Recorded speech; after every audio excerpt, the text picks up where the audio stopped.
I still wake up at 5:47 every morning. Not because I need to, because my body remembers when someone depended on me. The kettle clicks on by itself now. Stainless steel scratch handle. Bought in 2009 when Martha insisted plastic tasted wrong. I pour the water over cheap grounds, black coffee, no sugar. The radio murmurs the weather I won't really feel. 72 degrees. Mild. Everything these days is mild, except memory. I'm 71, widowed 6 years, retired civil engineer. I live in a 2-bedroom townhouse with beige walls and a thermostat I argue with like it's a person. The printer sits on the dining table because my back hurts if I bend too much, and the laptop fan sounds like it's clearing its throat every time I open my bank app. That's where this story starts. With the app. March 3rd, 2021, 9:12 a.m. Dad, it's nothing dramatic, my son said. Just a short-term bridge. He always used business words when he wanted to sound harmless. Daniel is 43, MBA, clean shoes, voice trained to reassure. He called while I was wiping down the counter with the same cloth I've used for years, blue, threadbare, soft like surrender. Bridge to what? I asked. To stability, he said. A pause. You know how the market is. I did know. I'd spent 40 years watching numbers behave badly. I also knew my son had never once asked for help without already deciding the answer. It's just liquidity, he continued. Temporary. 60 days, max. How much? I asked. Another pause. Shorter this time. 75,000? He added quickly, like it was obvious. I sat down. The chair creaked in that familiar way that makes you feel heavier than you are. That's not nothing, Dan. No, he said, which is why I'm coming to you. I wouldn't ask if I had another option.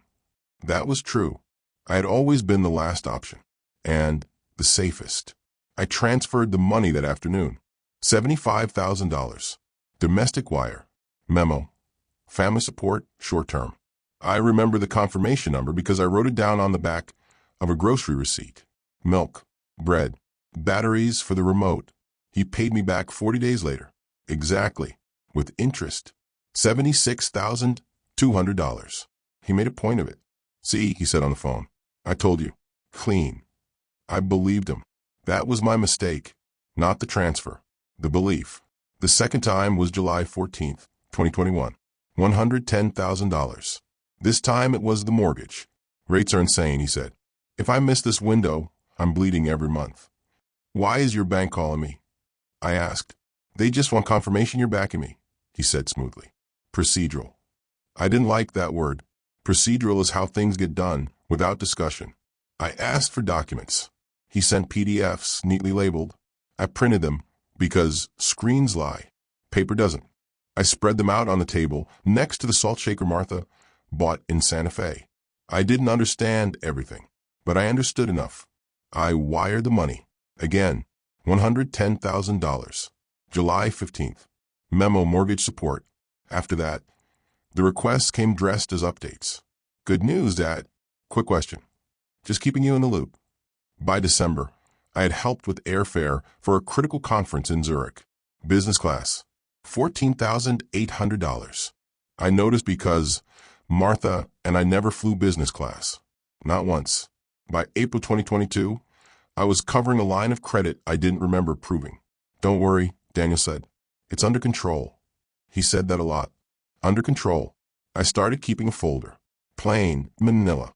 I wrote D on it in pencil, then erased it, then wrote it again darker. Inside, printouts, bank statements, screenshots, sticky notes with dates. On May 9th, 2022, I added up the total. I didn't like math that day. $487,300. I checked again, then again. I closed the folder and made soup. Chicken. Too salty. I ate it anyway, standing by the sink. That night, I lay in bed listening to the refrigerator hum and thought about how trust works. How it doesn't announce when it's turning into something else. At 11:42 p.m., my phone lit up. A text from Daniel. Dad, small thing tomorrow. I'll explain. I stared at the screen for a long time before typing back. Okay. I didn't sleep after that, because somewhere between the kettle and the calculator, I had begun to understand something important. Money leaves a trail, and so does silence. If you believe older voices still matter, support this channel with a like and a subscription. The small thing turned out to be a meeting. Daniel arrived the next morning at 10:30 sharp, wearing a gray jacket he'd bought in Milan. He made sure I knew that, and carrying a leather folio that still smelled like the inside of a new car. He didn't hug me. He never did anymore. He nodded, stepped inside, glanced around my living room like he was inventorying it. "You still haven't replaced the couch," he said. "It still holds people," I answered.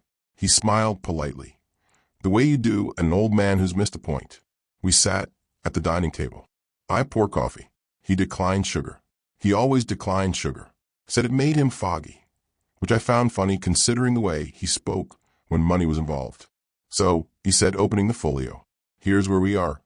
There were charts, bullet points, clean fonts, everything designed to look inevitable. He talked about restructuring, about cash flow, about timing. He talked for a long time without saying anything that required me to speak. When he finally paused, it was only to ask, "Does that make sense?" "It makes sense," I said. "I just don't see where I stopped paying." He blinked. "Just once." "Dad," he said gently, "this isn't paying. This is smoothing." I didn't like that word either. He slid a document across the table. "Not a request, a form. Just a temporary authorization," he said. "So I don't have to bother you every time." "Authorization for what?" "For access," he said. "Viewing and limited transfers. It's normal for family." Normal for family. He said it like a verdict. I didn't sign it that day. He didn't push. He rarely pushed. He let silence do the work. 2 days later, my daughter-in-law called. Laura had a voice that sounded permanently tired, as if the world was always disappointing her. She asked how I was. She said she worried about me being alone. She mentioned casually that Daniel was under a lot of pressure and that stress can do terrible things to a marriage. I didn't know I was funding a marriage. That was news to me. "I just think," she said, "that if something happened to him because he felt unsupported by his own father, well, that would be tragic for everyone." She didn't say money. She didn't have to. I signed the authorization the next morning, June 2nd, 2022, 10:11 a.m. I told myself it was temporary. The transfers stopped coming to me for approval after that. They just appeared on the statements. Smaller at first, $8,000, $12,500, operational expense, short-term adjustment. I recognized the pattern the way you recognize an illness before the diagnosis. By August, I stopped printing every statement. It hurt my eyes to see it all at once. Daniel stopped calling as often. When he did, he sounded distracted, always in transit, always about to land. He sent pictures instead. Airports, hotel views, plates of food arranged like art. Once a photo of a watch. Swiss. He didn't say he bought it. He didn't say he didn't. In September, I tried to talk to him. "I need to understand the end game," I said on the phone. "I'm 71, Dan." He laughed. Not cruelly. Comfortably. "Dad, you're acting like this is draining you. It's just money sitting there. It's my retirement. You're not exactly living on the edge," he said. "You don't travel. You don't spend." That stung more than I expected. "Your mother and I earned that money," I said. "And you're still earning," he replied, "by helping your family." That was the moment something shifted. Not dramatically, quietly, like a screw loosening. In October, I opened the folder again. I added everything up. $612,900. I noticed patterns I hadn't before. Transfers timed around weekends, around holidays, around events I wasn't invited to. I noticed how often the memo lines used words like temporary and bridge and internal. Internal to whom? On November 18th, my bank called. "Mr. Harris," the woman said, "we noticed unusual activity." I almost laughed. She asked if I recognized a $48,000 transfer to an account in Luxembourg. I said yes. Then I said no. Then I asked her to repeat the date. November 3rd, the day Daniel texted me small thing tomorrow. I hung up and sat very still. The refrigerator hummed. The clock ticked. Martha's old plant leaned toward the window like it was listening. I called Daniel. He didn't answer. I called again. Voicemail. I left a message. One sentence. "Call me back." Now, he called 3 hours later. "Dad, you're overreacting," he said immediately. It's strategic. Whose strategy? I asked. Ours, he said. You and me. No, I said. You and Laura. Silence. Then colder. You don't understand how this works. I understand perfectly, I said. You stopped asking. Another silence. Longer this time. We'll talk when you calm down, he said, and hung up. That night I slept in my clothes. Not because I was afraid. Because I finally understood something that had been circling me for months. They weren't stealing from me. They had already decided the money was theirs. And they were just waiting for me to catch up. The drawer jammed the way it always did. Too many years of being overfilled. Too many papers shoved in without care. I had to lean my weight into it, knee against the cabinet. Fingers straining until it finally gave with a tired wooden groan. Inside the past. Receipts yellowed at the edges. Instruction manuals for appliances I no longer owned. Martha's handwriting on folded warranty cards. Careful, slanted, optimistic. And beneath all of it, the envelopes. Bank envelopes. Thick ones. The kind they don't send unless something matters. I sat on the kitchen floor because the chair felt too formal for what I was about to do. I started sorting. There is a particular cruelty to paper. It waits patiently. It never forgets. Screens can be wiped, apps updated, numbers rearranged. Paper remembers what you hoped would disappear. I made piles. Dates first, then accounts, then amounts. By noon, the floor looked like a crime scene. Evidence everywhere. The story assembling itself without emotion. December 2021. $32,000. Executive relocation assistance. April 2022. $19,750. Consulting retainer. August 2022. $58,400. Private placement, short hold. That one had a note scribbled in the margin. Not by me. Urgent. Do not delay. I didn't remember writing that. My hands shook not from age, but from a slow, grinding realization that this had never been about helping. It was about access. I found the first statement where Daniel's name appeared not as a recipient, but as an initiator. July 3rd, 2022. Authorized user, Daniel Harris. The same week Laura had called me about stress in marriage and tragedy. I went to the bathroom and splashed water on my face. The mirror showed me a man who looked offended, like someone had rearranged his furniture without asking. I thought of Martha then, of the way she balanced the checkbook every Sunday morning, glasses sliding down her nose, muttering at numbers like they were children misbehaving. Money's quiet, she used to say, until it isn't. I carried the stacks to the dining table and began adding again, slower this time, careful. I used a calculator with big buttons because the small ones make mistakes easier. When I finished, I didn't say the number out loud. $914,600. Nearly $1 million. My throat closed around something sharp and useless. Rage would have been easier. Panic too. What I felt instead was a deep, embarrassing grief. Like discovering a long marriage had ended years ago and no one told you. At 2:14 p.m., my phone rang. Laura. I let it ring twice before answering. Hi, she said brightly. I was just thinking about you. I doubt that, I said. A pause. A recalibration. Daniel said you were upset. Daniel doesn't get to summarize me, I replied. She sighed. A practice sound. We're just trying to protect the family's future. My future? I said. You mean my money? It's all connected, she said. At our age, I interrupted. Laura, you're 40. Silence again, then sharper. You don't understand how exposed we are. I looked down at the papers spread before me, at the dates, the patterns. No, I said, I understand exactly how protected you thought you were. She hung up. That evening, I ate crackers and cheese, standing at the counter. I didn't taste anything. I kept thinking about the word normal, how often Daniel had used it. Normal for family, normal process, normal risk. I slept badly. Dreams full of doors that wouldn't close and numbers that bled when you touched them. The next morning, I put on a jacket I hadn't worn since Martha's funeral and drove downtown. The law office was smaller than I expected. Beige carpet, a ficus in the corner trying its best. The receptionist asked me to fill out a form. I wrote slowly, deliberately. I spelled my son's name correctly. The attorney, Mr. Klein, was younger than Daniel. That bothered me more than it should have. He listened without interrupting. He took notes. He asked questions that didn't accuse me of being foolish, which I appreciated. Did you grant power of attorney? He asked. No. Any written agreement? No. Good, he said. And for the first time, I felt something like balance return to the room. We went through options, freezing accounts, revoking access, documentation. He didn't promise revenge. He promised clarity.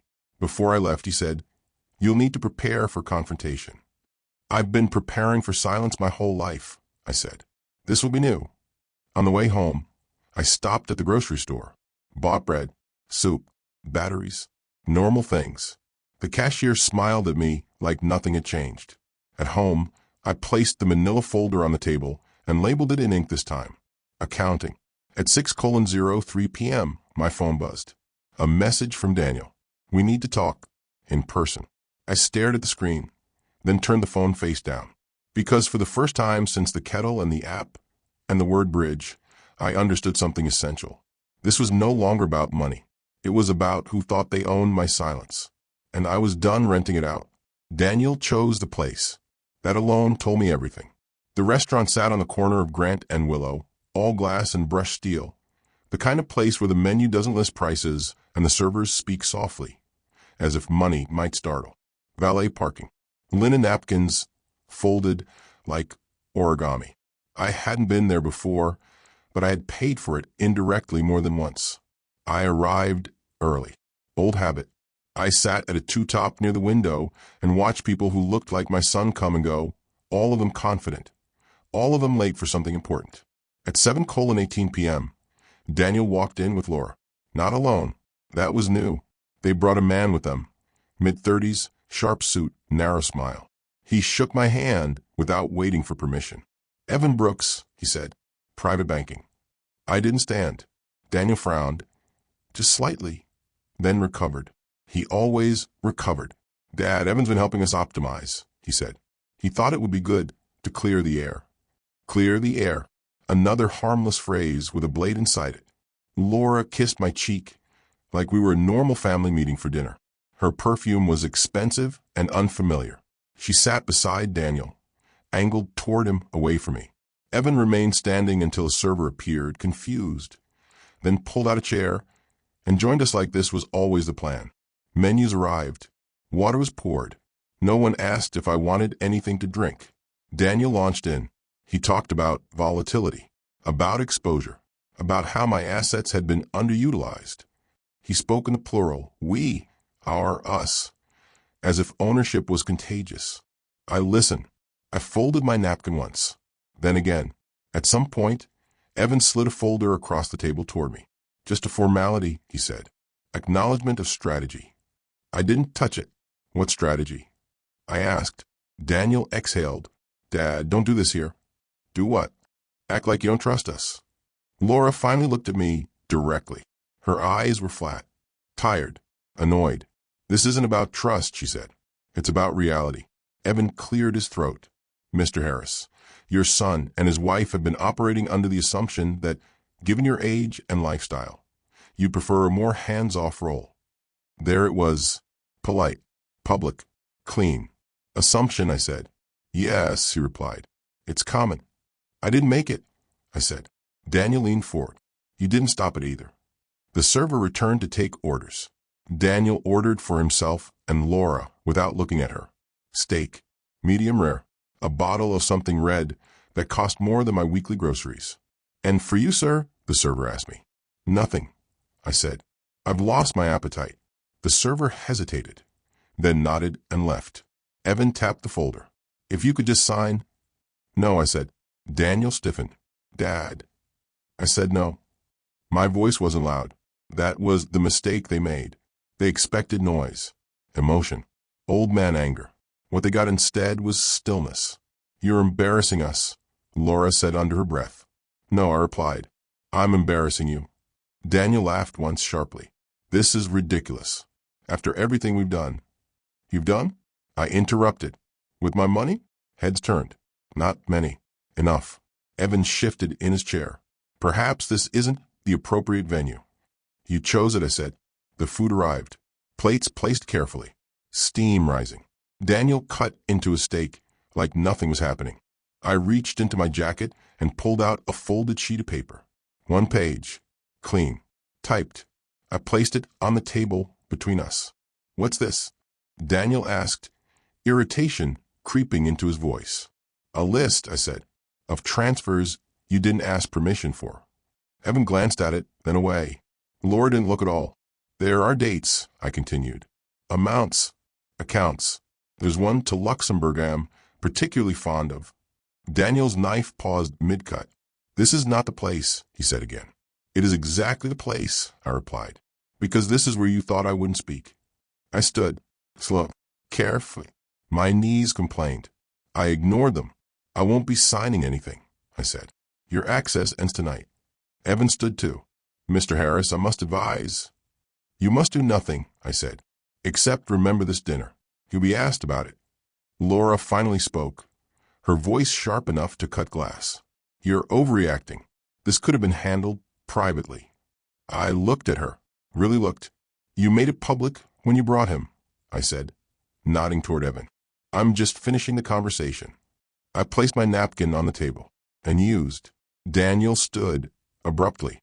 "If you walk out now," he said, low and furious, "don't expect us to clean up the mess." I met his eyes, the boy I'd taught to ride a bike, the man who thought silence was consent. "I already did," I said. I left the restaurant without looking back. No shouting, no scene, just a soft click of the door closing behind me. Outside, the air was cool. The valet brought my car quickly, suddenly respectful. At home, I took off my jacket and hung it carefully. I poured a glass of water and drank it slowly, like someone who had survived something without realizing it. At 9:47 p.m., my phone rang. I didn't answer. At 10:02, a text. "You've made a serious mistake." I placed the phone face down on the table beside the folder labeled accounting, because the truth had finally stepped into the light, and it hadn't raised its voice once. The first thing Mr. Klein told me was not to call my son. "Silence is not weakness," he said, tapping his pen against a yellow legal pad. "It's leverage." I didn't tell him I'd already learned that. We met again 2 days after the restaurant. Same beige office, same ficus, different atmosphere. This time, there were copies, stacks of them, my life reduced to toner and margins. "Let's start by revoking access," he said. I watched his assistant slide forms toward me, clean, efficient, merciless.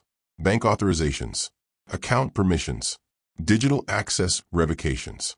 Each one required my signature. Each signature felt less dramatic than it should have, which I found comforting. I signed everything. Dates mattered. Times mattered. Mr. Klein circled them in red. "From this moment forward," he said, "any transfer initiated by your son is unauthorized." "And before?" I asked. He looked at me carefully. "Before, it's complicated, but not invisible. Paper has memory." That was the phrase that stayed with me. We spent hours reconstructing the story the way an engineer reconstructs a collapse. Load paths, stress points, where things first went wrong, where warnings were ignored. By the end of the afternoon, there was a timeline taped to the wall. It looked nothing like a family history. "Next," Mr. Klein said, "we document intent." Intent is a funny word. It implies thoughtfulness, planning, choice. We printed emails, text messages, the Zurich flight receipt, the Luxembourg wire. We highlighted phrases: temporary, internal, under control. Mr. Klein smiled thinly. "These are my favorites." At home, I turned the dining table into a workspace. The soup went cold. The bread hardened. I didn't notice. I labeled folders with the precision Martha used to reserve for Christmas decorations. Statements, transfers, communications, third parties. That last one bothered me most. Evan Brooks, private banking. I Googled him. Nothing criminal, which almost disappointed me. Just ambitious, young, associated with the kind of firms that treat gray hair like a vulnerability. On Thursday, the bank called again. This time, I didn't let them lead. "I'm formally disputing 3 transfers," I said. "I'll be sending documentation." There was a pause, a shuffle, then respect. By Friday, 2 accounts were frozen pending review. That was when Daniel called. I didn't answer. He left a voicemail. 30 seconds. Calm. Controlled. Almost bored. Dad, this has gone far enough. Call me. I didn't. Laura texted later that night. We're worried about you. This stress isn't good at your age. I deleted it without replying. Saturday morning, I woke up clear-headed for the first time in weeks. I made eggs, overcooked them, ate them anyway. I sat at the table with coffee and reviewed the numbers again. $914,600. I wrote it down in ink. I wanted it to feel real.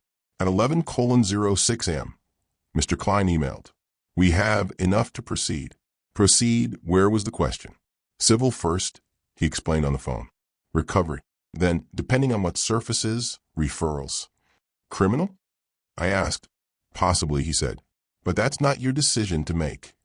I appreciated that. On Sunday, I went to the cemetery. Martha's stone was clean. Someone had trimmed the grass. I told her everything out loud, like a confession I wasn't sorry for. I thought I was being kind, I said.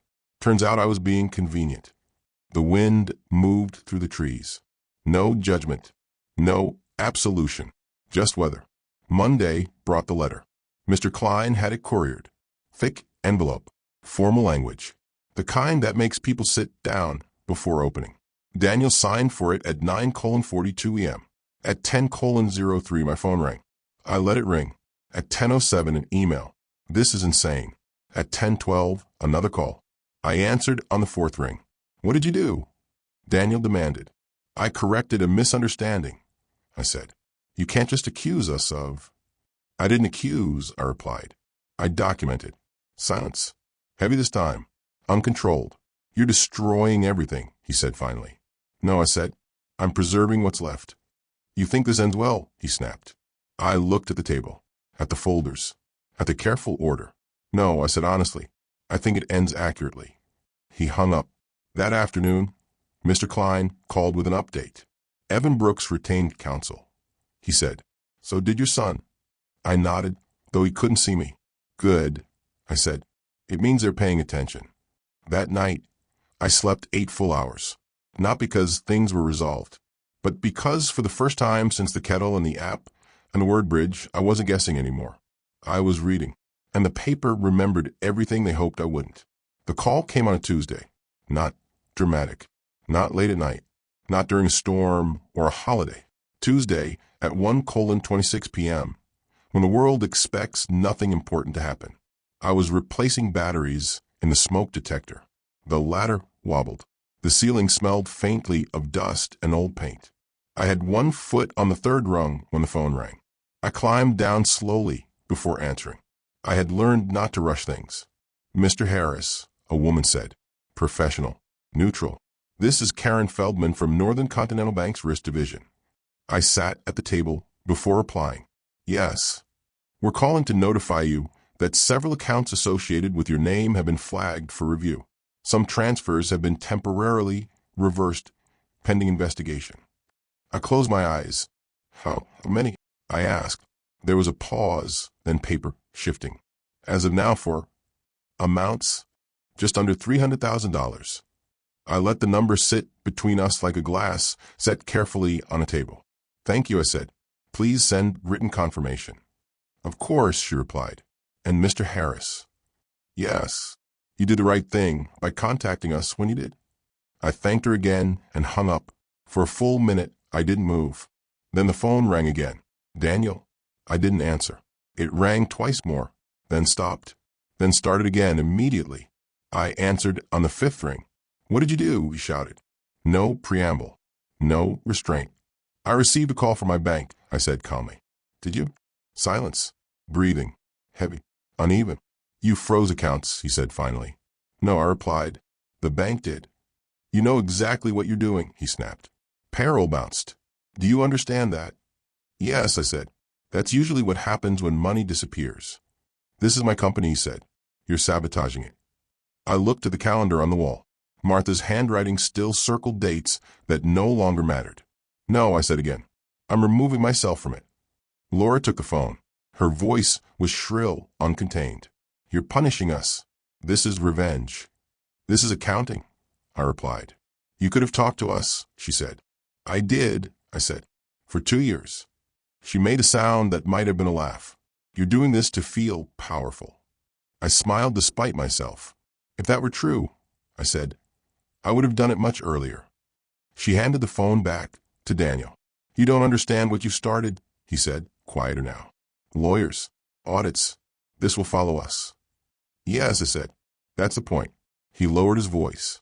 Dad, please, let's fix this privately.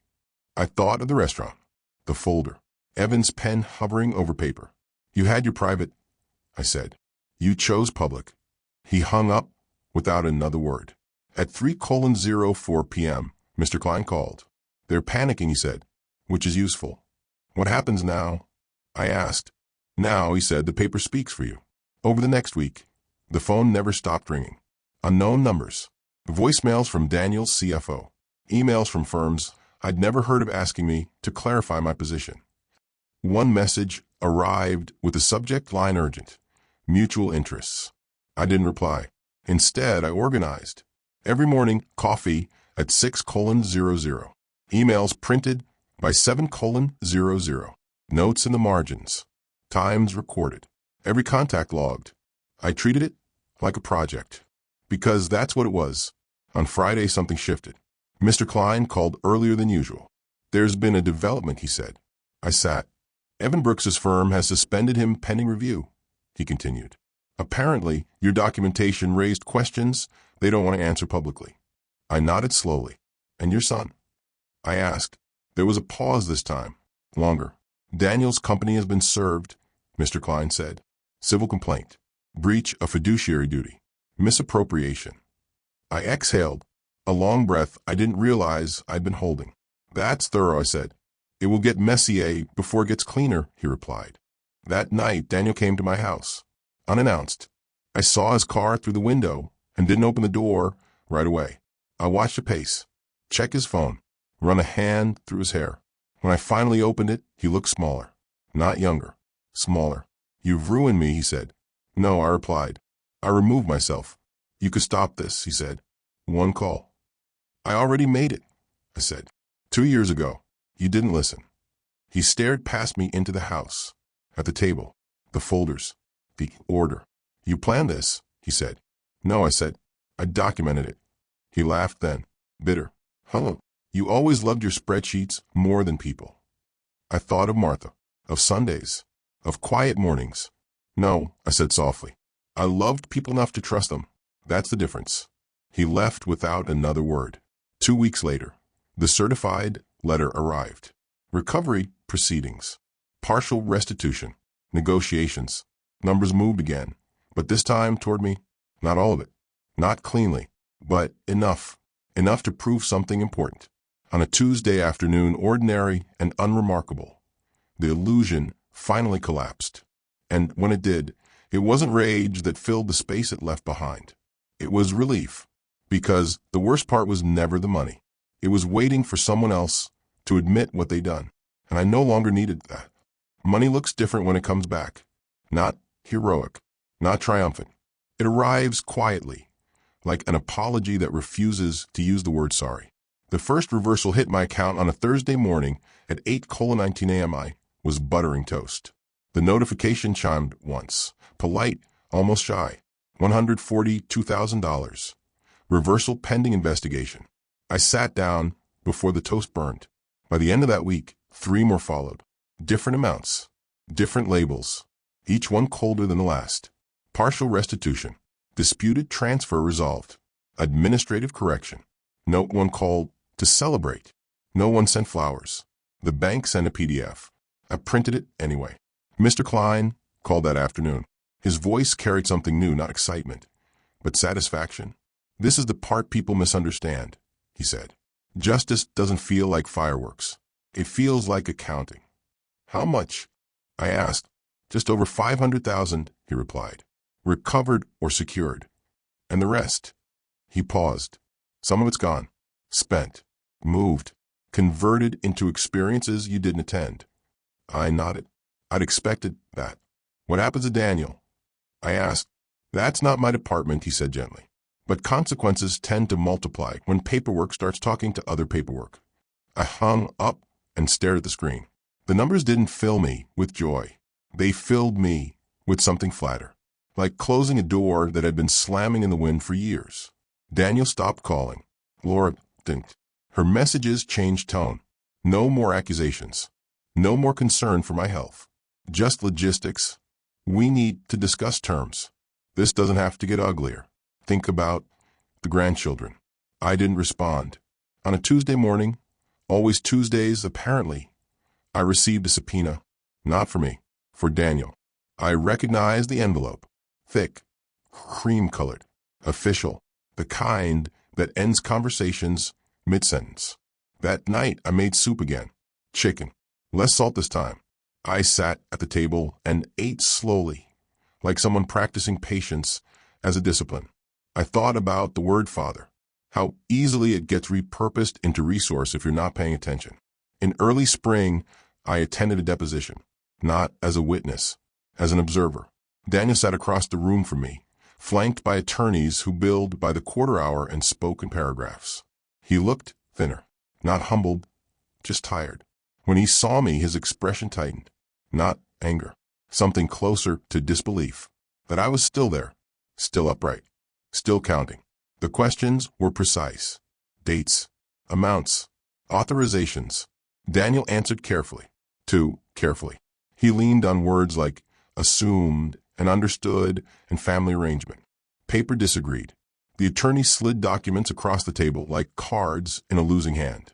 Can you explain this transfer? Why was this account accessed? Where is this capital now? Daniel's answers grew shorter. When it was over, he stood abruptly and left without looking at me. I stayed seated until the room emptied. Outside, the sun was bright in a way that felt unfair. In May, the settlement was finalized. Not a victory, a conclusion. Funds returned. Access permanently revoked. Third-party referrals made. Non-disclosure agreements signed by people who had once spoken very freely. Daniel resigned from his company the same week. I heard it from the paper. Small article. Buried near the classifieds. No names in bold. Just facts. He didn't tell me himself. On the day the final transfer cleared, I went to the bank in person. The teller smiled too widely. She called me sir 3 times in one sentence. She offered water. I declined. When I left, I didn't feel richer. I felt lighter. That night, I opened the manila folder labeled accounting. I flipped through it slowly. The receipts, the emails, the margins full of notes. Then I closed it and placed it in a box with other things I didn't need to look at anymore. Grief, like money, accumulates quietly if you don't audit it. A week later, Daniel sent a single text. I hope you're satisfied. I stared at it for a long time before replying. I'm accurate. He never answered. Summer arrived without ceremony. I fixed the smoke detector, replaced a leaky faucet, donated clothes I no longer wore. I began sleeping with the windows open. One afternoon, I ran into Laura at the grocery store. She looked through me like I was a display she'd already evaluated and dismissed. We did not speak. That felt appropriate. In August, Mr. Klein sent his final invoice. I paid it the same day. At the bottom, in his careful handwriting, he'd added a note. You handled this with restraint. I thought about that word, restraint. Not forgiveness, not revenge, just the decision not to lie to myself anymore. On a quiet evening, I sat at the table where it had all begun. The kettle clicked off. The radio murmured. The app stayed closed. I realized then that the story people like to tell about money corrupting families misses something important. Money doesn't change people. It clarifies them. And once clarified, everything else becomes a matter of subtraction. The house is quieter now, not the dramatic kind of quiet that follows an argument, when walls seem to lean in and listen. This is a settled quiet, the kind that comes after a storm has passed and taken its debris with it.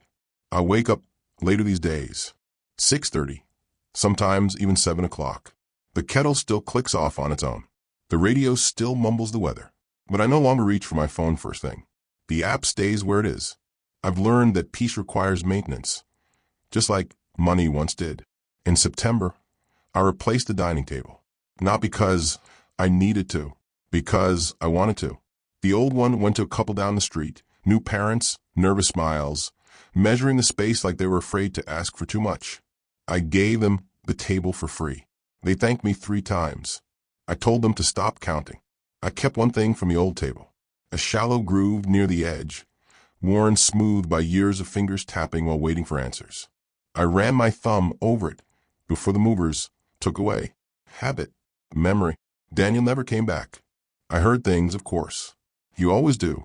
Mutual friends who stopped being mutual. Former colleagues who suddenly remembered my name. Words like investigation and settlement and regret floated toward me without ever landing. He sent one last message in October. I don't recognize you anymore. I typed a response. Deleted it. Typed another. Deleted that too. What I wanted to say was simple. You never looked closely enough. Instead, I said nothing. Silence, it turns out, is expensive, but I could finally afford it. On the first anniversary of Martha's death, since all this ended, I went to the cemetery again. Same stone, same trimmed grass, different man standing in front of it. I didn't protect him, I said aloud. I protected the truth. The wind moved through the trees. Leaves fell without asking permission. That felt right. At home, I boxed up the last of the paperwork. Not shredded, not destroyed, just archived. Because denial needs darkness. Documentation doesn't. I labeled the box clearly and slid it onto a high shelf in the closet. Out of sight, not out of existence. Some afternoons I still feel it. The old reflex, the instinct to check, to worry, to fix. It passes. In December, I bought a plane ticket. Not business class. Economy. Window seat. I flew to Santa Fe alone and ate soup in a place Martha used to like. I didn't take pictures. I didn't send updates. I just sat and watched light move across adobe walls. No one needed anything from me there. That was the gift. When people ask about my son now, I answer carefully. He's alive, I say. That's the part one can control. They usually nod and change the subject. They don't want the rest of the story. Most people don't. It's uncomfortable to accept that love doesn't protect you from accounting. And accounting doesn't care how much you love someone. In January, I closed one more account. A small one. Old. The first savings account I ever opened, back when interest meant something and trust was automatic. I transferred the remaining balance, $3 for 12.18, to a local scholarship fund for engineering students. I liked the symmetry. On the form, under reason for donation, I wrote one sentence. For people who still believe structure matters. The clerk smiled without understanding. That was fine. Now in the evenings I sit by the window with a book I sometimes forget to read. The city hums. Cars pass. Lives continue without consulting me. And that's the point. Trust, I've learned, is not a feeling. It's an agreement. And agreements, like bridges, like numbers, like silence, require inspection. If I have one regret, it isn't the money. It's how long I mistook patience for virtue and access for love. But regret, like interest, compounds only if you let it. So I don't. I live smaller now, cleaner, with fewer open tabs. And when the kettle clicks off in the morning, I pour the water slowly and drink my coffee black. Because some things are better measured by what they no longer cost you. And trust, once audited, should never be amortized again.